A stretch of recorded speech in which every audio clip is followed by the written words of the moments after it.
Merci, merci beaucoup à toi, Gorgui. Alors, Gorgui m'a demandé de vous dire un mot et j'ai trouvé peut-être opportun de ne pas forcément... Enfin, oui, je vais vous dire ce que je pense, mais ce que je pense est en l'occurrence écrit par un autre, par Hamidou Sall, que vous connaissez peut-être. Hamidou Sall était un disciple et un disciple il a été le conseiller de Léopold Sédar Senghor. Il a été longtemps et reste proche aujourd'hui du président Diouf, ancien secrétaire général de l'Organisation internationale de la francophonie. Et en 2017, il a publié ce petit livre très intéressant, L'Occident ambigu. L'Occident ambigu parce que Hamidou Sall est le neveu du grand Cheikh Hamidou Khan, qui lui-même avait publié 50 ans plus tôt L'Aventure ambiguë, que vous connaissez. Et Hamidou Sall écrit ceci. Le monde ne subsiste que par le souffle des enfants qui étudient, nous enseigne le Talmud. Je l'ai toujours senti et je le pense plus que jamais. Aujourd'hui, en ces jours pénibles d'un monde qui vacille face au terrorisme, à la montée des extrêmes, aux intégrismes, à la guerre, à l'exclusion, c'est la culture, fruit de l'éducation et de l'école, qui est la plus sûre riposte au fracas des armes dans une escalade sans fin. Une culture fondée sur la tolérance et la compréhension, qui accepte l'autre dans sa différence, même si avec l'autre, le passé est plutôt un passif. Cas de Césaire, descendant d'esclaves, cas de Senghor, né dans une colonie, cas de mon ancêtre, Cheikh Hamidou Khan donc, pris en otage et traîné de force à l'école des envahisseurs. Mais l'amour et la compréhension doivent primer. Cela a nom la philanthropie, la philia, manifestée envers tous ses semblables. Cela s'appelle aussi l'humanisme. Philanthropie et humanisme, deux mots magnifiques à associer dans une perspective laïque. C'est d'ailleurs un laïc, mais fort croyant, le poète-président Léopold Sédar Senghor, qui a donné la plus belle définition de l'humanisme contemporain, en 1962, en relation avec la langue française dont il était un orfèvre. Celle-ci, après avoir dominé le peuple auquel il appartenait et en avoir étouffé les langues ancestrales, est devenue pour lui, par un subtil renversement de la problématique, un outil de partage.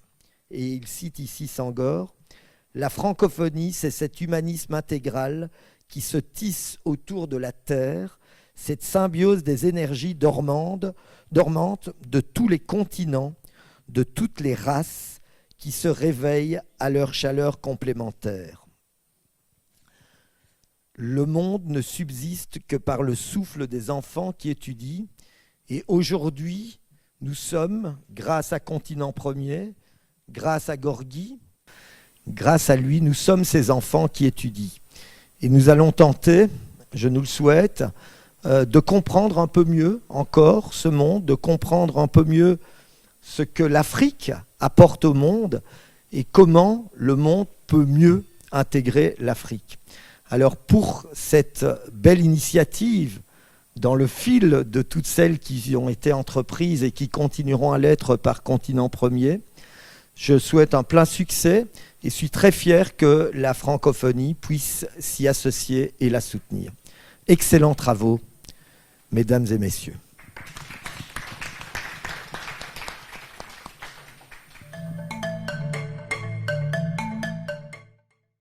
Le Conseil des droits de l'homme, comme vous le savez, est un organe intergouvernemental du système des Nations Unies, le seul organe chargé principalement de veiller à la promotion et à la protection des droits de l'homme dans le monde.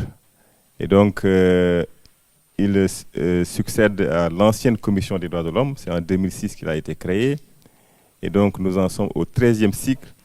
Donc cet organe est composé de 47 membres, et nous réfléchissons sur plusieurs questions qui concernent tous les droits de l'homme, des droits civils et politiques, en passant par les droits économiques et sociaux. Et donc, l'idée est de faire en sorte que l'organe se réunisse tout le temps, en permanence, en vue de répondre aux préoccupations de nos semblables partout dans le monde, dont les droits sont violés à longueur de journée. Et cette année, nous avons une présidence africaine du Conseil des droits de l'homme, une présidence sénégalaise. Et l'Afrique n'a pas à avoir honte, en tout cas, je le dis souvent, de ses réalisations en matière de promotion et de protection des droits de l'homme. Il y a des défis en matière de droits de l'homme dans tous les pays. Il n'y a pas un paradis des droits de l'homme sur cette terre, mais les droits de l'homme constituent un idéal. Ils sont fondés sur l'idéalisme de la Déclaration universelle des droits de l'homme et des peuples adoptée en 1948. Et depuis cette date, la communauté internationale essaie de poursuivre cet horizon commun qui consiste à protéger partout dans le monde les droits de l'homme de tout un chacun. Mais l'idéalisme de la Déclaration universelle des droits de l'homme se heurte au réalisme des États, ce qui fait que cette confrontation entre idéalisme et souveraineté n'est pas sans poser des difficultés, dans la mesure où les États sont souverains et donc décident eux-mêmes de quelles dispositions pertinentes ils doivent appliquer sur leur territoire. Ce qui est certain, c'est que nous essayons de faire comprendre, en tout cas depuis janvier 2019, à la communauté internationale, qu'il ne saurait y avoir des maîtres de droits de l'homme d'un côté et des élèves plus ou moins bons de l'autre. L'essentiel, c'est d'éviter la confrontation, c'est d'éviter les punitions et de privilégier le dialogue, la coopération, parce que depuis 50 ans, on fait dans la punition, dans ce qu'on appelle le naming and shaming. Il se trouve que nous avons toujours des violations massives des droits de l'homme. Il faudrait commencer à changer d'approche, à privilégier le dialogue, la coopération, l'assistance technique, à privilégier la persuasion pour faire en sorte que de nos discussions, nous puissions avoir des dénominateurs, mais ces dénominateurs doivent être assez communs si nous voulons qu'ils soient efficaces. Ils doivent être aussi assez pluriels si nous voulons qu'ils soient universels. Parce qu'en vérité, la Déclaration universelle des droits de l'homme et des peuples ne fait pas référence à une culture, à une religion ou à une pensée, mais tous les peuples du monde doivent pouvoir l'appliquer en ne renonçant pas à leurs valeurs propres. Ce qui veut dire qu'un pays peut être à l'aise, supposons banalement, pour abolir la peine de mort, comme le Sénégal, et d'autres pays qui se considèrent comme des champions en matière de droits de l'homme appliquent toujours la peine de mort. Nous avons de profondes divergences en matière d'orientation sexuelle, de manière générale les questions sociétales, orientation sexuelle, tout ce qui concerne l'identité de genre. Et voilà, les pays doivent pouvoir appliquer cette déclaration universelle des droits de l'homme, mais à leur propre rythme. Donc il ne saurait y être question d'un modèle unique à appliquer par tous les pays. Et c'est cette conception-là des droits de l'homme que nous voulons privilégier, fondée sur la coopération, le dialogue, fondée sur les discussions, mais tout en évitant de verser dans la compromission, tout en évitant d'accepter l'inacceptable. Il faut dénoncer ce qui doit être dénoncé, il faut dialoguer, mais il faut avoir aussi des lignes rouges sur les violations massives et répétées que nous constatons partout à travers le monde. Et cela justifie un peu la démarche que nous avons d'aller vers les organisations régionales telles que l'Union africaine.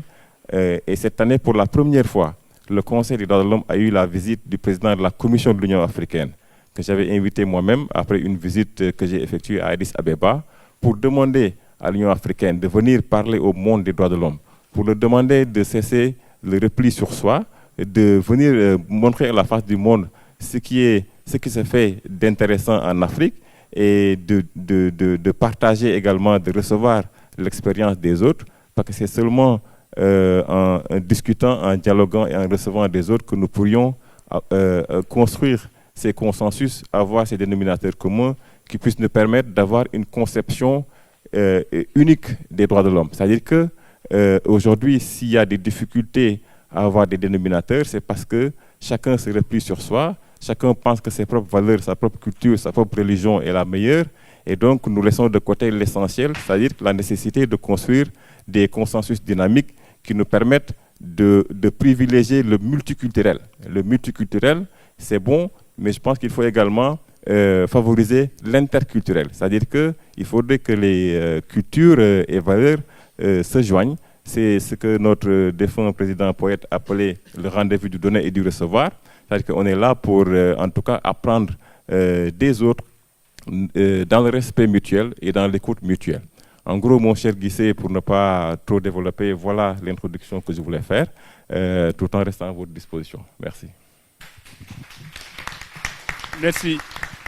Merci, Excellence, d'avoir été dans le temps. Donc, le timing, c'est de donner à chacun des intervenants 10 minutes. Je pense que vous avez fait juste un peu moins. Ça va me permettre de vous relancer sur une question précise. Comme vous le savez, quand on parle des droits humains, vous l'avez bien dit, de rappeler donc, les défis qu'il y a. Mais dans un monde actuellement où nous nous trouvons, et surtout en lien avec la thématique qui est de parler de la géopolitique internationale et de la contribution de l'Afrique, on sait qu'en 1945, lorsque l'ONU a été créée, il y avait 4 pays africains, précisément. Je pense que c'était peut-être l'Éthiopie, l'Égypte, l'Afrique du Sud et le Libéria. En 1945, c'était les 4 pays. Actuellement, nous avons, je pense, 54 États africains. Et au niveau du Conseil aussi, je pense que nous avons, comme vous l'avez dit, 47. Tout ça, ça veut dire que l'Afrique, effectivement, de ce point de vue, est en mouvement. C'est important de rappeler que l'Afrique est en mouvement. Parce que la question, c'est effectivement, c'est de s'agir de cela. Mais du point de vue, donc, les défis précis, on dit de plus ou moins que le multilatéralisme est plus ou moins en crise. Est-ce que ces questions-là, par exemple, comment donc elles sont perçues, comment elles sont vécues, comment donc à travers le Conseil, ces questions donc, sont adressées? Donc c'est la première question et puis ensuite on va enchaîner avec M. Beng. Merci. Merci beaucoup, Guissé. Vous avez raison, le multilatéralisme est en crise. Et cette crise est d'abord une crise de confiance, une crise fondée sur la volonté, en tout cas, de faire prévaloir impérativement les intérêts individuels des États membres en oubliant un peu l'intérêt commun. Et donc, si nous avons créé les Nations Unies, on ne l'a pas créé, mais si les Nations Unies ont été créées, c'est pour, je l'ai dit tantôt, voir ensemble ce que les États peuvent faire pour le bien de l'humanité. Et si nous voulons réaliser des choses ensemble, il nous faudrait apprendre à renoncer à certains de nos intérêts, parce que nous avons 193 États membres qui discutent à longueur de journée sur une multitude de questions. Et donc 193 intérêts divergents, il faut savoir lâcher du lest si nous voulons aboutir à des résultats concrets. Tant que des slogans comme « Mon pays d'abord » vont continuer à émerger, il sera difficile d'atteindre ce consensus. Je disais tantôt à Makan que je vais produire un rapport au niveau de l'Organisation mondiale du commerce en début juillet, où j'ai présidé pendant 2 années l'organe de règlement des différends. Et cette crise-là du multilatéralisme apparaît également non seulement au niveau des Nations Unies, mais également des autres organisations, comme l'Organisation mondiale du commerce.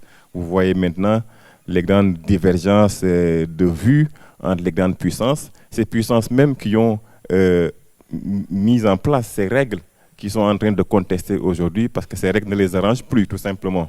Et donc, vous voyez un peu que c'est un peu l'intérêt national, l'accent mis sur l'intérêt national qui prive, en tout cas, la communauté internationale de cette tendance à discuter les questions réelles qui se posent à nous, comme le changement climatique, les questions relatives à l'atteinte des objectifs de développement durable, les questions de droits de l'homme. Donc, il y en a plusieurs. Et on ralentit le pas, en tout cas, de part et d'autre. Mais nous, en tout cas, diplomates, on est très patients. On sait que c'est à force de persévérance qu'on aboutit à des résultats. Parfois, vous négociez pendant des mois pour aboutir à une toute petite avancée. C'est ceux qui sont à l'extérieur du système pensent que les Nations Unies sont inutiles. Voilà, les gens passent leur temps à faire des réunions, mais justement, imaginez 193 États membres qui viennent avec leurs intérêts particuliers, ne pensant qu'à leurs propres intérêts nationaux. Et donc, c'est ce que je dis, il faut savoir lâcher du lest, il faut savoir comprendre que même si nous devons subir les foudres de notre opinion nationale, il est parfois préférable pour le bien de l'humanité d'aboutir à des compromis dynamiques sur lesquels on retrouvera peut-être dans 5 ans, 10 ans nos intérêts, mais dans l'immédiat, il n'y a rien à gagner. Il n'est pas dit qu'il faut forcément, dans chaque négociation, gagner quelque chose. Donc c'est ça l'idée qu'il conviendrait de détruire, de déconstruire, et considérer qu'il faut d'abord sauvegarder l'intérêt national, l'intérêt de la planète en matière de changement climatique, par exemple. Et donc, tant que nous ne reconnaissons pas qu'il nous convient de nous donner mutuellement la main pour travailler ensemble en vue d'avoir des consensus dynamiques, il sera difficile en tout cas de sortir de cette crise du multilatéralisme. Et donc, pour revenir à ce rapport que je vais présenter à l'OMC en début janvier, depuis 15 ans au moins, l'organe de règlement des différends est dans le blocage permanent. Et donc, vous vous imaginez 15 ans qu'il n'y a aucune avancée significative. Si vous prenez une question comme la réforme du Conseil de sécurité, voilà 20 ans. Moi, quand j'ai fait 6 ans à New York, où on avait chaque semaine une réunion sur la réforme du Conseil de sécurité, mais vous comprendrez qu'à un moment où voilà, le Brésil veut devenir membre permanent, le Mexique dit non, l'Argentine dit non, l'Inde veut devenir membre permanent, le Pakistan dit non, le Japon veut devenir membre permanent, la Chine dit non, l'Afrique du Sud veut devenir membre permanent, le Nigeria dit non. Donc voilà un peu les questions pratiques auxquelles on est confronté et qui expliquent ces retards, ces lenteurs, mais voilà, ne perdons pas foi et continuons à croire au multilatéralisme. Merci. Merci, Excellence. Vous avez très bien fait de... Je voudrais inviter l'Assemblée à garder vos questions pour que vous aurez donc à Excellence. Ça nous permet de faire une transition avec donc Makan Beng. Vous avez parlé des objectifs de développement durable. Cette question de l'environnement, comment elle est avancée? Quels sont les défis actuellement, surtout en rapport avec l'Afrique? Excellence, Monsieur l'ambassadeur de la République du Sénégal, chers collègues et chers membres du public, bonjour à toutes et à tous. Je remercie beaucoup Gorgui Ndoye de l'invitation, de l'honneur qui m'est fait d'être présent cet après-midi pour discuter de questions très importantes pour l'Afrique. Alors Gorgui m'a demandé de parler de l'Afrique et du défi environnemental. Vous savez, souvent on présente l'Afrique comme le berceau de l'humanité. Il faut aussi dire que l'Afrique est aussi en quelque sorte le berceau de la conscience écologique.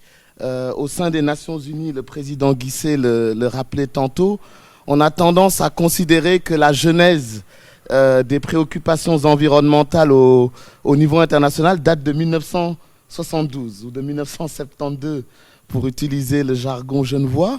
On a tendance à dire que oui, les préoccupations environnementales sont apparues en 1972 au sein des Nations Unies. Mais si on jette un regard rétrospectif sur l'histoire, on se rendra compte que en fait, la conscience écologique au niveau international, elle est déjà apparue au XIIIe siècle en Afrique. Le XIIIe siècle, pour être beaucoup plus précis, 1236. En 1236, il y a eu un grand événement dans l'histoire de l'Afrique. C'était l'année de l'intronisation comme empereur de Soundiata Keïta, empereur du Mali. Beaucoup d'entre vous ont peut-être entendu parler de l'Empire du Mali, un des plus grands empires de l'histoire. Et au moment de l'intronisation en 1236 de Soundiata Keïta, une charte très importante a été adoptée, qu'on appelle la charte du Mandé. D'autres l'appellent la charte Kurungang Funga. Oui, je m'excuse pour mon mauvais malinqué ou madingué. Mais en tout cas, la charte du Mandé est très importante. La première disposition de cette charte dit que toute vie est une vie. Toute vie est une vie. À l'époque, en Occident, on a quand même déjà la montée de la pensée rationaliste, une idée selon laquelle l'homme peut maîtriser la nature et que l'homme aurait une certaine supériorité sur la nature. Et il est intéressant de voir qu'en Afrique, la charte du Mandé dit que toute vie est une vie.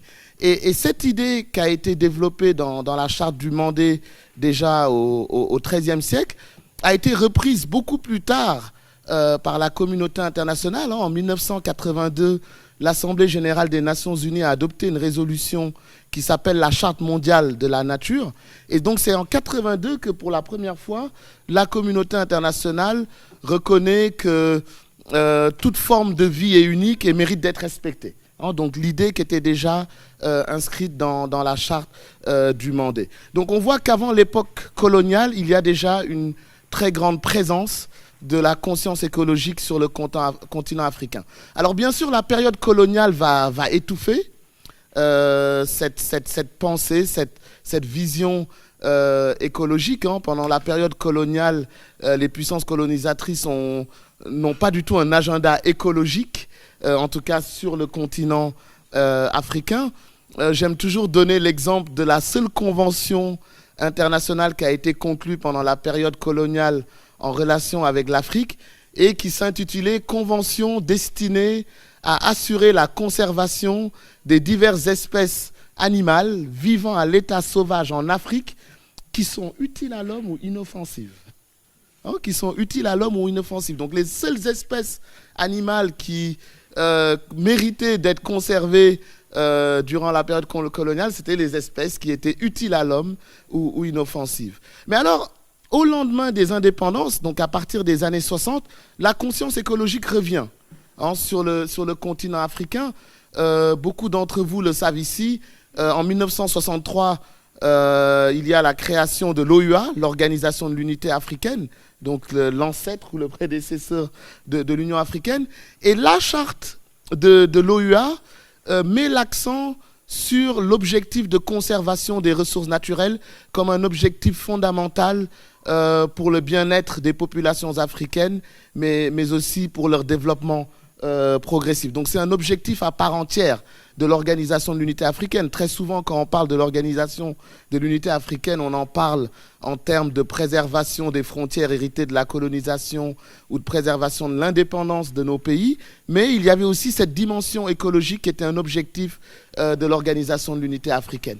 Et c'est pourquoi, en 1968, l'Organisation de l'Unité africaine adopte la première convention internationale d'environnement global. Je tiens à insister dessus parce que très souvent, quand on parle de l'environnement global, on a tendance à penser que c'est une idée des années 80 ou une idée qui a été lancée à Rio en 1992. Mais non, sur le continent africain, vous avez cette convention d'Alger de 68 qui s'appelle Convention sur la conservation de la nature et des ressources naturelles. C'est la première convention d'environnement global qui voit l'environnement de manière systémique, de manière holistique, et jusqu'à aujourd'hui, elle reste la seule convention régionale à l'échelle internationale qui adopte une perspective holistique et systémique en matière de protection de l'environnement. Et donc, on est en 68, 4 ans avant la conférence de Stockholm de 72, que beaucoup considèrent comme étant la genèse des préoccupations environnementales au niveau international. Donc l'Afrique a véritablement innové déjà dans les années 60, à une époque où personne ne parlait encore de protection de l'environnement. Et l'autre grande innovation sur laquelle j'aimerais terminer, Monsieur le Président, c'est en 1981, lorsque l'OUA adopte la Charte africaine des droits de l'homme et des peuples. On insère dans cette charte, article 24, le droit à un environnement sain. Alors nous, en Afrique, on l'appelle le droit à un environnement satisfaisant, mais c'est la même chose que le droit à un environnement sain. Et donc, il y a là une autre innovation, une autre particularité africaine, c'est que l'Afrique est le premier continent qui consacre le droit à un environnement sain. La Convention européenne des droits de l'homme ne fait pas du tout référence à un droit à un environnement sain parce qu'elle a été adoptée dans les années 50, quand là encore personne ne se souciait de l'environnement. Et sur le continent latino-américain, il a fallu attendre la fin des années 80 pour avoir un protocole qui se réfère au droit à un environnement sain. Et sur le continent asiatique, c'était en 2007 ou en 2008 au sein de l'association des États de l'Asie, des États de l'Asie du Sud-Est. Donc il y a bel et bien une exception africaine en matière de protection de l'environnement. Et cela m'amène maintenant au défi. Cette exception africaine ne doit pas non plus cacher ou réduire les défis environnementaux auxquels notre continent est confronté. J'aimerais mettre l'accent rapidement sur 3 grands défis. 3 grands défis environnementaux, parce que non seulement ce sont des défis environnementaux, mais c'est des défis qui dépassent le cadre ou le contexte écologique. Premier défi, l'eau. L'eau.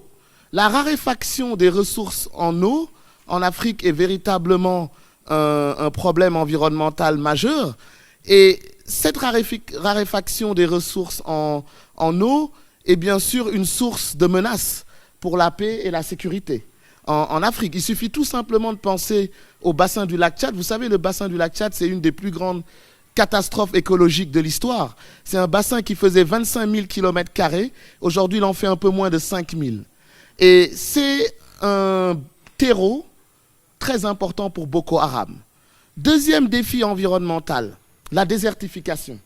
La désertification, malheureusement, nos États semblent être véritablement vulnérables face à l'avancée de la désertification sur le continent. On parle beaucoup du Mali ces derniers temps, on parle beaucoup du peuple Dogon. Moi, je suis allé dans le pays Dogon il y a très longtemps. Et le pays Dogon, c'est un exemple de zone en Afrique qui a été affectée par la désertification. Et donc, derrière le conflit interethnique dont on parle aujourd'hui, il y a un conflit écologique sur lequel on ne met pas assez l'accent, à mon avis. Troisième grand défi environnemental pour l'Afrique, le climat. Le climat, je pense que, bon, il y a quelques personnes à Washington qui nous disent que c'est encore un fantasme, mais on a vu les inondations qui ont eu lieu au Malawi, au Mozambique, plus de 800 000 sinistrés. L'Afrique sera la première victime des changements climatiques, du réchauffement planétaire, et donc c'est un défi très important. Et donc, pour conclure, Monsieur le Président, 3 pistes de solutions, il me semble, sur lesquelles on doit réfléchir si on veut ramener l'Afrique dans un contexte global, hein, et si on veut que le global aide l'Afrique. Il me semble qu'il y a 3 solutions à rechercher. La première, développer ce que j'appellerais des alternatives environnementales africaines. Hein? Il faut aujourd'hui, par exemple, sur le continent africain, développer les énergies renouvelables. Le président du Sénégal adore dire qu'il ne comprend pas que sur un continent, on a tellement de soleil qu'on n'utilise pas assez l'énergie solaire. Hein? Donc, il faut développer des alternatives environnementales africaines. Première solution. Deuxième piste de solution, il faut, à mon avis, développer aussi ce que j'appellerais un cogito environnemental africain. Hein? Il faudrait aujourd'hui que sur le continent africain, qu'on renforce les capacités, mais aussi qu'on fasse beaucoup plus d'éducation et de sensibilisation aux questions environnementales. On ne peut pas avoir de développement durable si les questions environnementales ne sont pas véritablement intégrées dans nos politiques publiques. Hein, je trouve toujours assez surprenant de rencontrer des collègues diplomates africains qui me disent encore que les questions environnementales, c'est un problème occidental. Non, nous serons les premières victimes et il faut donc développer toute une expertise en matière de politique publique qui intègre les questions d'environnement. Et dernière piste de solution, Monsieur le Président, ce que j'appellerais renforcer une diplomatie environnementale africaine. Hein, développer une coopération transfrontalière africaine en matière de protection de l'environnement. Tout seul, on n'y arrivera pas. Ensemble, on y arrivera. Et on a vu dans le domaine de la gestion des ressources en eau, si on prend par exemple l'OMVS, l'Organisation pour la mise en valeur du fleuve Sénégal, que lorsque les pays africains vont ensemble, ils peuvent gérer de manière rationnelle et durable leurs ressources naturelles. Donc voilà, donc tout ça pour dire que oui, il y a une exception africaine, mais il faut maintenant transformer cette exception en réalité africaine. Je vous remercie. Il me semble que ce que je pourrais apporter dans cette discussion, c'est une interrogation sur les règles du jeu international. Ça, c'est mon côté juriste qui ressort peut-être, mais on entend beaucoup, et sur l'environnement en particulier ou sur les droits de l'homme, on entend beaucoup d'anathèmes, de condamnations, de reproches, souvent justifiés malheureusement, mais on s'interroge assez peu sur la manière dont l'ordre international fonctionne et du coup sur les responsabilités réelles des uns et des autres. Parce que suivant la définition des règles du jeu, la responsabilité de chacun diffère. Alors, les règles du jeu international, elles reposent sur 2 axes principaux. L'un, qui est mon préféré, je ne vous le cache pas, c'est celui porté par l'Organisation des Nations Unies. Pourquoi c'est mon préféré? Parce que, comme l'a très bien dit l'ambassadeur du Sénégal, il est basé sur l'égalité souveraine des États et sur la recherche d'un consensus international incluant tous les États, qu'ils soient pauvres ou riches. Et l'autre système, qui est celui que j'aime le moins, c'est évidemment le système économique et commercial international, notamment celui porté par les institutions financières internationales, qui repose, à l'opposé des Nations Unies, sur une inégalité fondamentale que vous connaissez, mais qu'il convient de rappeler, aussi souvent qu'on le peut, puisque vous savez que les institutions financières internationales, la Banque mondiale et le Fonds monétaire international, sont dirigées statutairement par des pays riches. C'est inscrit dans leur statut, c'est comme ça. Et que ces institutions, depuis leur création en 1944, c'est-à-dire 2 ans avant la création des Nations Unies, s'obstinent à se tenir en dehors des règles des Nations Unies. Alors, les institutions financières internationales sont associées aux Nations Unies, hein, il y a des passerelles, il y a des réunions, etc. Mais leur fonctionnement s'affranchit des règles des Nations Unies, en particulier, bien sûr, du principe d'égalité souveraine des États, puisque ce sont les riches qui gouvernent. Et puis, j'ajouterais aussi du point de vue de ce qu'on appelle rendre des comptes, puisque les institutions financières internationales ont refusé, dès l'origine, par exemple, l'autorité du Conseil économique et social de l'ONU, qui a pourtant en principe la responsabilité des questions économiques et sociales dans le monde, mais elles ont d'entrée de jeu dit on ne se soumettra pas, nous fonctionnons avec nos propres règles et nous vivons très bien comme ça. Et alors elles se tiennent donc sur l'Aventin, comme on dit, par rapport au système des Nations Unies. Alors vous pourriez me dire, mais au fond, où est le problème ? Le problème, c'est que ce sont quand même les institutions financières internationales qui définissent en grande partie les politiques économiques qui sont appliquées dans le monde. Et l'Afrique a payé le prix fort de ça, avec les politiques d'ajustement structurel dans les années 1980 et 1990, qui ont été un désastre pour le continent africain. Alors j'assume le mot désastre, pas seulement pour réveiller un peu une salle qui pourrait s'endormir, mais aussi parce que la Banque mondiale et le Fonds monétaire international ont fini par avouer que les résultats, alors avec leur langage empoulé, que les résultats n'avaient pas été à la hauteur des espérances. C'est joliment dit. Mais en fait, les plans d'ajustement structurel ont profondément déstabilisé les économies du continent. Et quand on parle d'environnement, il est bien évident qu'on ne peut pas gérer l'eau, les forêts, avec un système ultralibéral, libre-échangiste, qui laisse aux acteurs privés la haute main sur tout ça. Parce que spontanément, vous n'allez pas tomber de votre chaise si je vous dis ça, un acteur privé vise son profit, son intérêt, et les préoccupations d'intérêt général peuvent venir, il ne faut pas non plus caricaturer, hein, mais souvent en seconde main. Donc, alors on pourrait dire que l'ajustement structurel c'est le passé. Malheureusement, non, c'est pas vraiment le passé, parce que si l'ajustement structurel est officiellement terminé, il se poursuit sous d'autres noms. C'est-à-dire les plans de réduction de la pauvreté, tout ça sont en fait des plans qui poursuivent les mêmes politiques néolibérales et libre-échangistes qui sont, à mon sens, des médicaments qui tuent.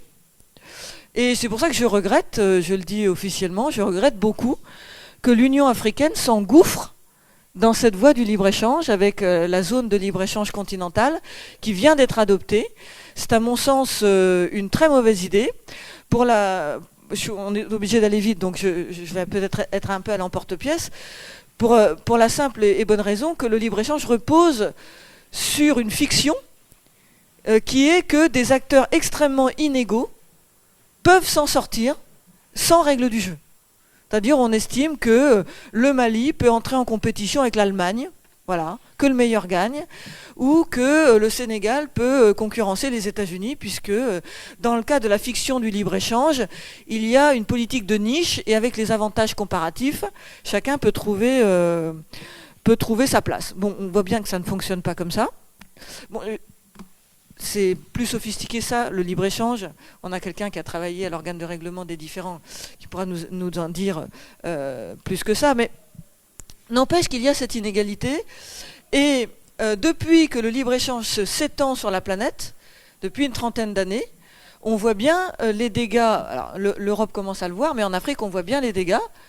Les marchandises européennes, par exemple, arrivent, elles sont déjà rentabilisées sur le marché européen, donc on pourrait à la limite les donner. Le problème, c'est qu'on les distribue sur les marchés africains face à des producteurs locaux qui ne peuvent pas, avec leurs coûts, faire face. Et du coup, vous avez plein de contentieux réguliers sur l'oignon, sur le poulet, sur le riz, parce que les règles du jeu, thème de mon intervention, sont fondamentalement inégales.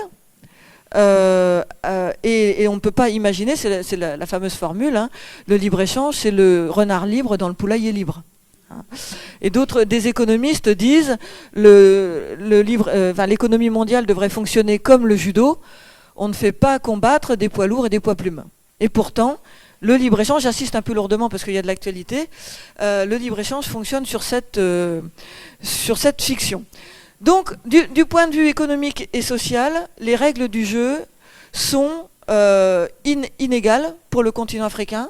Elles sont définies par des Occidentaux qui y voient leur intérêt, puisque on voit bien pour les entreprises occidentales l'intérêt que les marchés africains s'ouvrent. Et la voix des pays du Sud et des pays africains n'est, à mon sens, pas assez représentée. Alors, en partant du principe que, et l'actualité là me donne tort, que si les pays africains avaient la main sur le FMI, ils ne promouvraient pas, ça se dit ça en français, le libre-échange. Donc je milite, et c'est le sens l'un des sens de mon livre Qui veut la mort de l'ONU, je milite pour que les institutions financières internationales soient entièrement et absolument rapatriées dans le giron des Nations Unies, soumises à l'ECOSOC, soumises à l'Assemblée Générale de l'ONU et soumises à la Déclaration universelle des droits de l'homme, ce qui n'est aujourd'hui pas le cas. Hein, parce que le fait de s'affranchir de l'ONU permet également de s'affranchir des règles de la Déclaration universelle des droits de l'homme. Alors, au titre des règles du jeu, je vais dire quelques mots du maintien de la paix, puisqu'on a beaucoup parlé de sécurité. Je partage tout à fait ce qu'a dit le précédent intervenant. Tout est lié. Les conditions environnementales peuvent provoquer des crises. Et j'ajouterais que ce n'est pas un hasard si la difficulté qu'on a à maintenir la paix ou à rétablir la paix dans le Sahel se fait dans un contexte économique particulièrement difficile. Ma phrase n'est pas française, excusez-moi, je m'embrouille. Je vais essayer de refaire sujet, verbe, complément. Ce que je voudrais dire par là, c'est qu'il y a aussi un lien entre conditions économiques et sécurité, et que on demande au Mali, par exemple, de faire des efforts pour reconstruire son État et assurer la sécurité, mais il faudrait quand même rappeler que si l'État malien est aussi faible, c'est aussi parce que depuis 30 ans, on lui inflige des politiques économiques, notamment le libre-échange, l'ajustement structurel, qui ont affaibli profondément les structures de l'État malien. Et si les États s'effondrent en Afrique, et en particulier en Afrique francophone, c'est aussi dû à des politiques économiques qui ont affaibli la puissance publique, affaibli les services publics et finalement livré ces zones à l'insécurité. Alors, comme je vois que le temps file, je dirais simplement quelques mots sur les opérations de maintien de la paix qui sont une responsabilité de l'ONU et qui sont là aussi d'actualité. On parlait du Mali, on est en train de renouveler le mandat de la mission des Nations Unies au Mali. Alors vous savez que les opérations de maintien de la paix sont décidées à l'intérieur du Conseil de sécurité des Nations Unies, et le Conseil de sécurité des Nations Unies est un peu une entorse au principe fondamental que je vous exposais tout à l'heure des Nations Unies, qui est l'égalité souveraine des États. Puisque au Conseil de sécurité des Nations Unies, on a une entorse au principe d'égalité souveraine des États. 5 États ont un statut particulier de membres permanents. La France, le Royaume-Uni, la Russie, la Chine et les États-Unis, qui leur donnent le fameux droit de veto, et donc un pouvoir extrêmement important en matière de maintien de la paix. Vous n'êtes pas sans avoir remarqué qu'aucun pays africain ne figure parmi les membres permanents. Ça s'explique pour des raisons historiques, puisqu'on a donné le statut de membre permanent aux pays vainqueurs de la Deuxième Guerre mondiale, en oubliant quand même la contribution de l'Afrique à la victoire de 1945. Ça non plus, il ne faut jamais hésiter à le rappeler. Alors, pourquoi ça pose un problème? D'abord parce que c'est une situation qui perdure et qui n'est peut-être pas en rapport avec la réalité du monde d'aujourd'hui. Les 5 membres permanents, en fait, bénéficient d'un avantage acquis qui remonte à plus de 75 ans. Et puis aussi parce que la moitié des opérations de maintien de la paix aujourd'hui ont lieu en Afrique. Et donc, il est important que l'Afrique puisse faire entendre sa voix. Alors, depuis quelques années, il existe des passerelles entre l'Union africaine et l'ONU. Et depuis que l'Union africaine a créé le Conseil de paix et de sécurité, il faut rendre hommage, l'Union africaine est beaucoup critiquée, mais là je crois qu'on peut rendre hommage à l'effort fait par l'Union africaine pour se structurer en matière de paix et de sécurité. Alors avec pas toujours les résultats qu'il faut, mais n'empêche. Et il y a donc une coopération qui se noue entre le Conseil de paix et de sécurité de l'Union africaine et le Conseil de sécurité de l'ONU. Malheureusement, cette coopération reste informelle. C'est-à-dire que c'est des réunions, mais qui ne débouchent pas forcément sur des décisions. Il me semblerait utile de formaliser ces processus, et puis surtout, au-delà de ces passerelles, que la voix de l'Afrique soit véritablement entendue. L'Afrique s'exprime, il ne faut pas considérer que l'Afrique est muette. Et je discutais avec un diplomate qui malheureusement m'a demandé l'anonymat, mais c'est un diplomate de très haut rang, un diplomate africain à l'ONU, qui m'a donné plusieurs exemples concrets où l'Union africaine avait fait valoir des positions extrêmement intéressantes, par exemple sur le Mali ou sur la Centrafrique, et où son point de vue a tout simplement été ignoré par les membres permanents qui ont réglé le problème d'une autre manière. Et on peut aussi citer l'exemple emblématique de la Libye, où l'Union africaine avait lancé une opération de médiation et que la France et le Royaume-Uni ont fait capoter de manière autoritaire pour privilégier l'option guerrière, avec les conséquences désastreuses que l'on sait, puisque la destruction, Kadhafi était sans doute quelqu'un de peu recommandable, mais son régime contribuait à la stabilité. Et on voit bien les conséquences, notamment pour le Sahel, de la disparition du régime libyen. L'une des raisons pour lesquelles le Sahel est si déstabilisé, c'est parce que les armes des arsenaux libyens circulent partout, et une partie des soldats de l'armée libyenne sont devenus des mercenaires.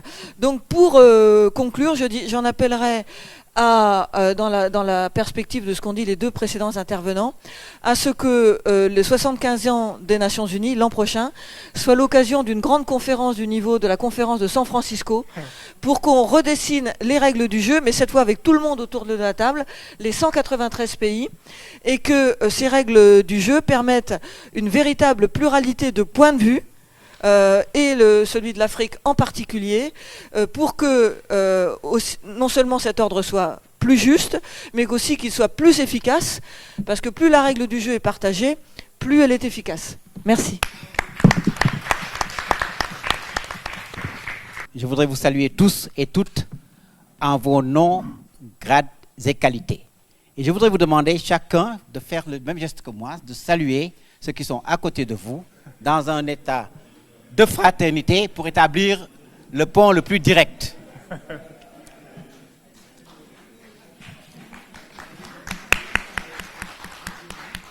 La seconde chose que je voudrais dire, ce sont des questions géostratégiques, des questions politiques qui ont été abordées, des questions environnementales, des questions d'infrastructure, de sécurité, de société, d'éducation, d'un renforcement de capital humain, d'enjeux, effectivement, de notre siècle, qui est un siècle fondamentalement de mutation technologique absolument profonde et importante. Aujourd'hui, le mot le plus galvaudé partout sur le continent, à juste raison, c'est l'émergence, mais qui demande un certain nombre d'ingrédients. Des infrastructures qui supposent que nos ressources soient exploitées au mieux de leur capacité et permettent d'avoir cette manne financière qui permet de les développer. Le capital humain, sans lequel rien n'est possible. Nous sommes sur un marché africain de 600 millions de personnes qui doivent être et sont en mesure d'entrer dans la vie active. Troisième ingrédient, le numérique. Ce 21e siècle que nous vivons, il est numérique. Et nous permet, nous autres Africains, de faire des raccourcis. J'ai eu la chance également dans ma carrière de vivre au Kenya et de diriger un groupe qui était à l'époque le leader de l'Internet en Afrique, coté en bourse à Londres. Et le Kenya, c'est le pays du M-Pesa, le paiement par le mobile. Dans un contexte où effectivement, les besoins existaient.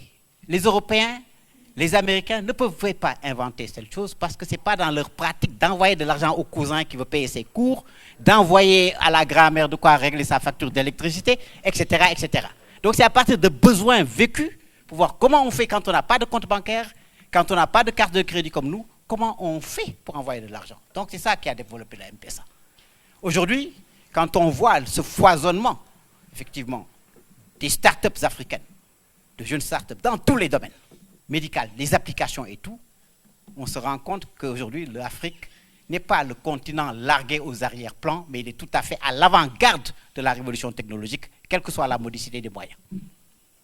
L'autre élément également, et vous l'avez dit, c'est l'importance de la sécurité, sans laquelle rien n'est possible. Il faut renforcer effectivement tous ces dispositifs, mais également l'importance aussi d'avoir de grands groupes bancaires et de grands groupes de médias, et le tout dans une gouvernance où, effectivement, les politiques, la société civile, chacun dans son rôle, joue sa partition. Tout ce qu'on a entendu ici, je considère que tous ces gens qui sont ici sont des Africains de cœur, de nationalité, indépendamment de, c'est pas qu'on soit blanc, noir, etc., c'est pas ça le plus important. Il y a cette véritablement âme collective africaine qui fait qu'aujourd'hui, je dis tout ce qu'on a entendu ici, c'est pour moi, à la recherche de contenu, c'est autant de programmes de télévision, c'est autant de campagnes de sensibilisation, c'est autant de documentaires, autant de dramatiques, autant de télé-réalités qui peuvent permettre effectivement de protéger l'Afrique autrement. C'est le combat que je mène aujourd'hui depuis plus de 37 ans, en ayant dirigé de grandes structures, y compris TV5 Afrique à Paris, dans les années 92, en ayant aidé à l'accession à la citoyenneté satellitaire de l'Afrique, en banalisant la réception satellitaire en Afrique, il y a des années, il y a 27 ans, c'était de grandes antennes qui faisaient des 8, de 4 mètres et quelques. Aujourd'hui, l'Afrique, c'est des milliers de chaînes qui sont là, au-dessus de nos têtes, et qui me font mentir quand j'ai publié il y a à peu près 24 ans ou 25 ans, le paria du village planétaire, et le sous-titre, c'était l'Afrique à l'heure de la télévision mondiale.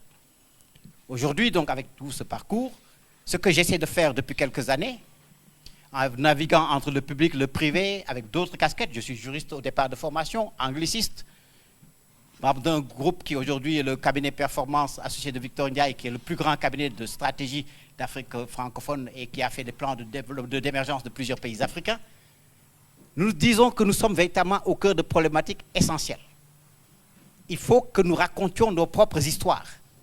Et c'est pourquoi j'ai pris moi le pari de dire, quand on dit qu'on est une chaîne panafricaine, et je construis une chaîne panafricaine avec une douzaine de nationalités, j'ai des Ivoiriens, des Nigérians, etc., une chaîne configurée, 4 chaînes disponibles si j'avais les moyens dès ce soir pour pouvoir les diffuser, sur le business, sur l'éducation, pour avoir ces sommités et d'autres qui ne sont pas là, et peut-être dans la salle et ailleurs. Une chaîne effectivement tournée vers l'éducation, pas au sens réverbatif du terme, mais de l'éducation en termes de capacitation, de renforcement des capacités des jeunes, de formation professionnelle, d'apprentissage dans les BTP, dans la santé, etc. Tout cela est possible. Et donc je me suis dit, je fais une chaîne véritablement panafricaine, localisée en Afrique, avec des Africains qui ont tout fait, du sol au satellite, du plan d'architecture à aujourd'hui la diffusion sur 6 satellites, et qui me positionne depuis le 1er mars d'il y a 2 ans comme le ténor de la couverture satellitaire en Afrique devant toutes les chaînes nationales et internationales confondues. Et ça, en termes de positionnement, pour moi, c'était quelque chose de très important. On ne peut pas dire qu'on est panafricain comme ça parce que pour faire de l'incantation, il faut dans la démarche le démontrer. Aujourd'hui, donc, le siège à Libreville, un bureau à Dakar, un à Douala et Yaoundé, un partenariat stratégique avec le groupe La Sentinelle de l'île Maurice avec 700 journalistes et d'autres plans, effectivement, en fonction de l'évolution de la situation et des moyens qui nous permettront d'être là, pas parce que nous sommes en antagonisme avec les autres. Je m'inspire beaucoup du monde diplomatique, etc. Parce que lorsque ces professionnels et les contenus sont là, effectivement, et parlent de l'Afrique, pas seulement en termes de fléaux, pas seulement en termes de mots, pas pas seulement en termes de, j'allais dire, de misère, j'allais dire, de détournement de cela. C'est ça qui intéresse, parce que les trains, comme on dit l'autre, qui arrivent à l'heure, n'intéressent pas tellement souvent la presse occidentale. C'est nous qui sommes interpellés. Ça ne sert à rien de leur jeter l'anathème. Je me sens interpellé en tant qu'Africain, et c'est le sens aujourd'hui de ma participation et j'allais dire, de l'apport normal, obligatoire, j'allais dire, par devoir que je dois faire à quelqu'un comme Gorgui. Parce que c'est ça, effectivement, quand nous sommes dans des positions et des postures qui nous permettent de hisser les autres à un niveau plus élevé, il faut que nous puissions y contribuer. Donc voilà cette aventure que nous essayons de construire patiemment. Moi, normalement, plus retraité qu'autre chose, malgré mon aspect, j'allais dire, d'adolescent des années suivantes. Non, ça va. Mais voilà, donc véritablement dire que c'est ce que nous essayons de faire au quotidien. Et également en étant la chaîne à contenu 100% africain. Quand je dis 100% africain, si j'ai Anne-Cécile dans un truc et ça, ce qu'elle dit, je considère que c'est africain, parce qu'elle est africaine dans sa perception, dans ses analyses et tout. Si j'ai des programmes de n'importe quelle autre chaîne qui le font, c'est exactement ça. Parce que je me dis, ça ne sert à rien que j'essaie de ressembler ni à la télévision suisse romande, ni à l'Aimant Bleu, ni à la RTBF, ni à TF1, ni à je ne sais pas quelle autre chaîne brésilienne, etc. Il faut que, voilà, sur nos propres trucs, sur nos propres possibilités, en termes d'environnement, il l'a appelé la charte du Mandé. Les questions environnementales, les questions, j'allais dire, stratégiques. Ce jeune ambassadeur du Sénégal qui est là, qui préside, qui le connaît, qui en parle, en dehors des gens qui sont dans les cercles d'initiés. Il faudrait que le grand public puisse le savoir et que les jeunes qui aujourd'hui rêvent d'entrer dans la diplomatie puissent avoir des références. C'est très bien dans le sport, c'est très bien dans la musique. Et je salue la présence de mon jumeau Ismaël Lo. Et aussi par le sport également, puisque la Coupe d'Afrique Nation, pendant qu'on parle, est en train de se jouer. Mais je dis que tout ça est important, d'avoir des universitaires de talent comme cela, et que tous ces gens-là soient des pourvoyeurs de contenu, en ayant développé donc une plateforme qui nous permet de poster des contenus. Aujourd'hui, avec le téléphone portable, moi j'en ai tourné, notre conférence est en train de passer, passera sur ma chaîne et passera sur d'autres chaînes. C'est ça les véritables enjeux que nous devons faire, parce que pour accompagner effectivement l'émergence, pour accompagner le développement, il faut que ce quatrième pouvoir dont on parle, qu'il soit les médias, pas en termes de voyeurisme, pas en termes de scandale, mais soit là de manière structurante, en toute responsabilité, mais en toute indépendance, et aide à construire véritablement ce que nous voulons construire. Sinon, autrement, et je terminerai par là, nous arriverons à ce qu'un de mes amis, un cinéaste franco-polonais, Janusz Brozowski, me disait il y a à peu près une trentaine d'années. C'était la fin du monde. Tous ceux qui devaient aller au paradis, ils sont allés. Tous ceux qui devaient aller en enfer se sont retrouvés. Alors, ils rentrent dans une salle mais énorme, avec une marmite, mais qui peut aller de là à notre hôtel. On dit qui c'est là? Ils disent non, là c'est les Occidentaux, les Européens, les avec tout ça. Et il y avait un Lucifer qui était là. On dit oui, pourquoi un Lucifer? Oui, bon, parce que ceux qui veulent sortir de la marmite, Lucifer est là pour les trucs, pour qu'ils y retournent. Bon, ok. On va dans la seconde salle. Encore 4 fois plus grande que la première. Et 2 Lucifer. Pourquoi 2? Oui, parce que là, c'est les Asiatiques, les trucs, tout ça. Ils sont nombreux, ils sont grouillants, tout ça. Et comme ils sont, il fallait 2. On va dans la troisième. Pas plus grande que les autres. Aucun Lucifer. Tiens, question. Pourquoi? Qui y a ici? Les Africains. Pourquoi il n'y a pas de Lucifer? Pas besoin. Parce que ce sont les autorégulateurs. Ceux qui voudront sortir, ceux qui sont dedans les retiendront. Alors faisons partie des gens qui feront la courte échelle et la grande échelle pour permettre à ce continent d'émerger. Je vous remercie.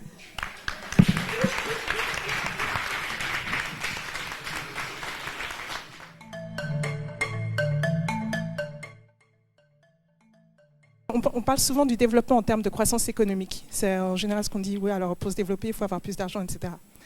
Mais bon, on est dans une situation où en fait l'idée de croissance économique illimitée, complètement débridée, est en fait en train d'apporter notre perte à tous, quoi. À cause de cette idée de productivisme qu'il faut tout le temps produire plus, avoir plus d'argent, avoir une croissance qui augmente, une croissance mondiale qui augmente, on est en train de complètement détruire toutes nos ressources naturelles, polluer notre environnement, etc., etc. Et il y a des rapports qui sont sortis, beaucoup de rapports qui sont sortis, qui disent que pour en fait atteindre l'objectif de 2% d'augmentation climatique de température, il faudrait en fait vraiment réduire la croissance de PIB mondial à 0,5%. En ce moment, on est à 3%. Et pour avoir seulement 1,5% de température, il faudrait avoir une optique de décroissance. C'est-à-dire vraiment arrêter de penser qu'il faut augmenter la richesse mondiale. De toute façon, on a suffisamment de richesse dans le monde pour que tout le monde puisse vivre confortablement. Donc en fait, ma question c'est, vu que cette optique de décroissance n'a jamais été essayée d'un point de vue économique, est-ce que l'Afrique pourrait se porter en porte-drapeau pour avoir cette nouvelle façon de penser l'économie? Merci. Vous êtes tous ici des ados prometteurs, vous l'avez dit vous-même, et il se trouve qu'il y a dans la salle un vieux réac. Alors la question, c'est pourquoi il y a des gens qui sont des vieux réacs quand c'est si tentant d'être des ados prometteurs. Et alors, une des raisons, c'est que les ados prometteurs, ils disent quand même parfois, ils sortent des sophismes qui nous restent en travers la gorge. Ne le prenez pas personnellement pour celle qui a fait le sophisme, car c'est le sophisme qui est la matrice de toute la pensée progressiste. On ne fait pas jouer dans la même ligue les poids lourds et les poids plumes. Alors, effectivement, un poids lourd et un poids plume, c'est chaque fois un être humain. Et effectivement, chaque fois, celui qui a 100 kilos de muscles, il envoie d'une chiquenaude le gringalet de 30 kilos au tapis, après quoi il peut aller ramasser sa médaille et passer une soirée au champagne avec une jolie fille. Un pays d'1,5 milliard d'habitants, ou un pays de 300 millions d'habitants, c'est un poids lourd, mais c'est aussi un poids lourd en soucis, en revenus à partager entre 300 millions ou entre 1,5 milliard. C'est un pays qui est travailler de tension entre 300 millions ou 1,5 milliard. Et c'est pour ça qu'à l'échelle mondiale, généralement, en Europe et dans les pays pauvres, c'est les petits pays qui s'en tirent mieux que les grands. Donc je pense qu'avec des sophismes pareils, effectivement, on pousse les vieux réacs à rester de vieux réacs et laisser les jeunes ados prometteurs à leur sophisme. Merci. J'avais deux questions. L'une s'est adressée à M. Maganbeng et l'autre à Mme Anseli. Surtout la question, comment dirais-je, la première question est relative à la mise en œuvre des pactes ou bien des résolutions pour la promotion des politiques environnementales. Moi, à mon avis, ce qui se pose, c'est pas, je dis toujours, le problème majeur vient que parce que la plupart des décisions sont prises par des personnes avec costume, cravate, sans pour autant associer les personnes qui doivent mettre en œuvre ces politiques-là. Historiquement, comme vous avez dit, l'Afrique a été parmi les premières à mettre en place des politiques environnementales, mais côté pratique, ça pose. Parce que je donne un exemple en tant que Sénégalais, en tant que villageois, à l'espace, je peux dire, maintenant j'ai 37 ans, à l'espace de 20 ans, quand j'étais petit dans mon village, j'allais dans les champs, tout ça, il y avait des animaux partout, mais à l'espace de 20 ans, tout a été parti, il n'y a rien maintenant. Donc le gouvernement, bien qu'on définit des politiques, mais la mise en œuvre pose ce problème. Et vous avez parlé parmi les solutions, de faire la promotion de la communication, etc. Voilà. L'autre question, c'est, j'adresse à Anne-Marie, à Anne-Céline. En fait, je voudrais juste parler, vous avez parlé des accords commerciaux entre les pays développés et les pays sous-développés et que tout le monde sache les conséquences. Maintenant, ma question, c'est que comment voyez-vous, ou bien quelles sont les choses que nous, en tant que population, qu'on ne comprend pas, que nos gouvernements sachent que le rapport de force s'est déséquilibré et eux, ils acceptent de signer ces forces-là contre leur peuple. Je m'appelle Ndate Silla. Moi, mon Silla, c'est avec un Y, hein, c'est pas un I. Je suis sénégalais aussi et je vis à Lausanne. Alors, ma question s'adresse à M. Silla. Hein. Je pense que c'est normal des fois de déclarer son amour, hein, parce qu'on en a besoin. Hein. Monsieur Silla, je vous ai suivi quand j'étais petit au Sénégal, je vous voyais à la télévision. J'ai vu ce que vous avez fait depuis, TV5, tout ça. Vous parlez de raconter une histoire. Si nous ne racontons pas notre histoire, les autres vont le faire. Alors ma question s'adresse à vous, mais en même temps, c'est une réflexion par rapport aux Nations Unies. Hein. Aujourd'hui, on parle beaucoup de la digitalisation. Qu'est-ce que vous faites, vous, au niveau des Nations Unies, pour l'Afrique, au niveau de la digitalisation? Et est-ce que les enjeux sont réellement compris? et communiquer à travers la population, les populations africaines. Voilà, merci beaucoup. Merci. On prend une dernière question. Il y a Alpha. Comment analyserez-vous, par exemple, l'absence du Nigeria sur cet accord de libre-échange en Afrique? Et en quoi c'est une chance pour l'Afrique? Parce que les gens nous disent que ça va aider l'intégration africaine. Mais comment, par exemple, peut-on juger que le Nigeria, un grand poids lourd, n'y participe pas et que la Gambie y participe? Merci. Merci. Très vite pour rebondir sur la question de madame sur la décroissance. Alors, vous savez, la communauté internationale, elle ne s'est jamais entendue sur le modèle de la décroissance. Alors, la communauté internationale s'est entendue sur le modèle du développement durable. Et le développement durable, c'est du développement, donc croissance, mais durable.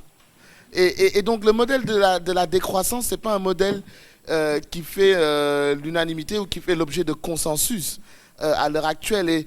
Et il serait très difficile aujourd'hui d'aller voir des pays en développement. Et vous savez, c'est ce qui a miné les négociations sur le climat pendant plus de 20 ans. Quand vous alliez dans les négociations sur le climat, vous aviez les pays riches qu'on appelait les pays de l'annexe 1, et vous aviez les pays en développement qu'on appelait les pays non annexe 1, à la Convention 4 sur les changements climatiques. Et pendant 20 ans, les pays non annexe 1 ont tout simplement refusé d'être soumis à de quelconques obligations en matière de réduction des gaz à effet de serre. Alors l'accord de Paris que tout le monde applaudit aujourd'hui, l'accord de Paris, il repose sur ce qu'on appelle une approche bottom-up. Qu'est-ce que ça veut dire? Ça veut dire que chaque État communique ce qu'il compte faire dans son pays en matière d'atténuation des gaz à effet de serre, en matière d'adaptation avec une date butoir. Et donc, à la fin, on verra ce que ça donne comme résultat global pour la lutte contre le réchauffement planétaire. Mais il n'y a pas encore un modèle de décroissance. Et alors, oui, le problème de mise en œuvre, je suis tout à fait d'accord avec vous, chers collègues. C'est ce que j'ai appelé tout à l'heure la réalité africaine, de passer d'une exception africaine, donc d'un discours africain, d'une rhétorique africaine qui est une exception, à une réalité africaine. Donc oui, la mise en œuvre. La Convention d'Alger, elle n'a jamais été véritablement mise en œuvre, la Convention de 68. Et elle a été révisée en 2003. Il y a une nouvelle convention qui s'appelle la Convention de Maputo maintenant, qui a le même titre que celle d'Alger sur la conservation de la nature et des ressources naturelles. Et effectivement, la mise en œuvre, c'est le grand défi. Et ça, si vous me permettez, Monsieur le Président, ça me permet de rebondir rapidement sur le dernier point de notre collègue Monsieur Diallo, sur l'accord de libre-échange africain, qu'on appelle la zone. En français, c'est la zone de libre-échange continentale, et en anglais, c'est African Continental Free Trade Area. Moi, j'ai été impliqué dans les négociations de cet accord. Et je suis toujours impliqué parce que maintenant, on commence à négocier le protocole d'investissement. Alors, je suis tout à fait d'accord sur le fait de dire que on met peut-être la charrue avant les bœufs. En Afrique, on pousse beaucoup pour l'intégration économique, on pousse beaucoup pour la création de zones de libre-échange et même pour la création d'unions douanières. Mais les moyens pour arriver là, moi je ne fais pas de jugement du tout sur est-ce que le libre-échange est utile ou pas. C'est pas mon rôle. Mais ces accords en tant que tels, là où il faut vraiment là il est vraiment important de porter un regard, c'est sur le manque de mise en œuvre aussi. Hein? On a 8 communautés économiques régionales en Afrique, et aucune de ces communautés économiques régionales n'est véritablement parvenue à un modèle d'intégration économique. Quand vous allez au Nigeria, je parle de la CEDEAO, qui est censée être une... Hein? Quand vous allez au Nigeria, on vous met un tampon sur votre passeport où on vous dit pas le droit d'établissement et pas le droit de travailler. C'est contre le traité CEDEAO. C'est une violation du traité CEDEAO. Et donc, on veut créer maintenant une zone de libre-échange continentale, alors qu'on n'a pas été capable de créer des zones de libre-échange sous-régionales. Et pour créer du libre-échange, il faut des infrastructures. Comment voulez-vous créer une zone de libre-échange continentale quand il est plus compliqué aujourd'hui d'aller de Dakar à, je ne sais pas moi, Abidjan que d'aller de Dakar à Paris. Parfois, si vous voulez faire une ville africaine à une autre ville africaine, il est plus facile de retourner à Amsterdam ou à Paris, de prendre Air France ou KLM pour ensuite revenir en Afrique. Alors comment vous faites du libre-échange, de l'intégration, si les infrastructures n'existent pas? Donc moi je pense que c'est là où il faut avoir la réflexion. A-t-on les moyens de mettre ça en place? Voilà, merci. Merci. Merci. Anne-Cécile, est-ce que vous aurez l'amabilité de dire un mot par rapport à la question de... Bon, c'est vrai qu'il a déjà répondu, hein, donc... Juste rapidement, premier point, il y a intégration et intégration. C'est-à-dire on n'est pas obligé de... Si le continent africain veut s'intégrer, il n'est pas obligé de suivre des modèles univoques utilisés ailleurs. Il y a toutes sortes de modèles d'intégration. Deuxième remarque, concernant le libre-échange, historiquement, le libre-échange profite d'abord aux pays forts économiquement. Et l'histoire montre que que les pays qui sont faibles, au contraire, pratiquent le protectionnisme. Et en tout cas, l'expérience de l'Union européenne, c'est celle-là. En 1945, on était par terre. On a fait la communauté européenne du charbon et de l'acier, puis la communauté économique européenne, sur des bases protectionnistes. Sinon, on ne s'en serait jamais sorti. Avec notamment la politique agricole commune, où on mettait des droits de douane, on taxait, on subventionnait, etc. Toutes choses qu'on interdit aujourd'hui à l'Afrique pour des raisons, à mon avis, intentionnées. Hein? Mais l'idée qu'on peut se développer par le libre-échange comme ça, ex nihilo, ça n'existe pas, ça n'a jamais eu lieu nulle part. Alors, ce sont des pays autoritaires qui contrôlent leur monnaie, qui taxent et qui subventionnent. C'est exactement la preuve de ce que je dis. Et ils se tournent aujourd'hui vers l'OMC parce qu'ils sont puissants. On ne devient libre-échangiste que quand on est fort. Et donc, voilà. Alors, par rapport à je ne peux pas répondre pour savoir pourquoi les dirigeants africains persistent à soutenir le libre-échange, même si on a quelques éléments là. Sachez simplement, et puis en plus c'est pas mon rôle d'occidental de rentrer là-dedans, simplement, sachez que ça n'a pas toujours été le cas, et qu'il y a eu des économistes africains en 1980 qui avaient élaboré le plan de Lagos, qui proposait de l'industrialisation, des infrastructures, des réflexions sur la monnaie, qui a été sabordé par les institutions financières internationales au moment où la dette a explosé. Donc il n'en a pas toujours été comme ça en Afrique. Et je sais que les intellectuels africains, les économistes africains sont très divisés sur cette question du libre-échange.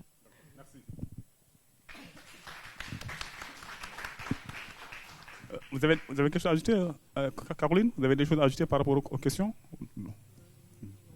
D'accord. Maktar, je pense qu'il y a une question qui a été... Oui, bon, je pense qu'entre Silla, on se verra, Silla Y. Mais le Silla Y, le Y on a dit, donc c'est pas africain, c'est le Silla, c'est I. Et entre nous, on verra ce qu'on est en train de faire, qu'est-ce qui se fait, etc. Je pense qu'on pourra avoir une discussion tout à l'heure. Et pour... moi, je suis dans le club des réacs et des vieux, là. J'ai apparemment adolescent, comme j'ai dit, mais quand on a 37 ans de métier, ça veut dire qu'on a la soixantaine révolue. Merci. Nous avons, depuis des années, commencé à travailler continent premier, comme l'a dit tout à l'heure Maktar Sylla, pour la promotion d'une autre voie africaine, qui n'est pas juste une voie de rose, mais essayer de démontrer et de montrer la complexité même des images de l'Afrique. Et dans ce mouvement-là, dans ce chemin-là, nous avons rencontré beaucoup de personnes qui nous ont beaucoup aidés, humainement, intellectuellement, et pour lesquelles aujourd'hui nous aimerions dire merci. Parmi ces personnes, il y a quelqu'un qui est dans la salle, très discrètement.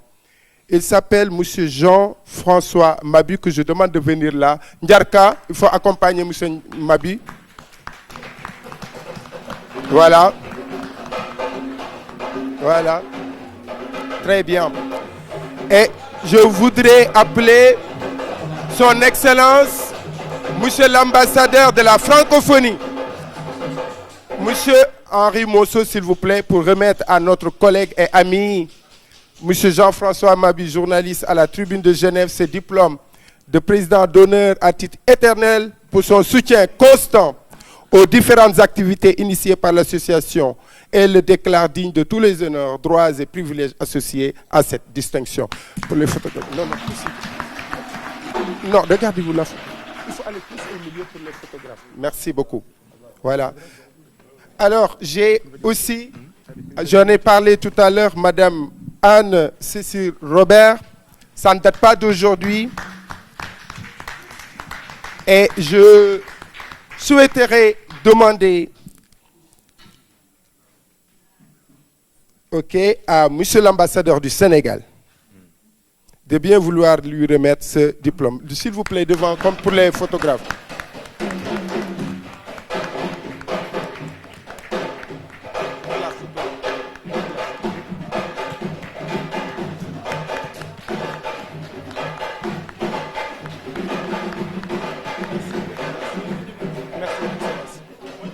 Merci.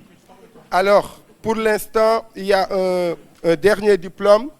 Il y en a d'autres qui sont prévus, mais que nous allons remettre lors du concert de Ismaël de tout à l'heure. Alors, Docteur Mactar Sylla, cela ne date pas d'aujourd'hui aussi que vous nous soutenez, que vous nous encouragez, que vous nous écrivez pour le dire Gorgui, allez-y. Et vous me rappelez Heidegger qui disait, le difficile est le chemin. Nous avons tenu bon grâce à des personnes comme vous. Merci beaucoup. Alors, j'aimerais demander à l'ancien ambassadeur de la francophonie, qui a été le premier, un des premiers à avoir ce diplôme, M. Rida Bouhabid, qui est là derrière, de bien vouloir lui remettre ce diplôme. Voilà, c'est ça. Là, tu vois. Voilà, le diplôme. N'oubliez pas le diplôme. Voilà, très bien. Voilà.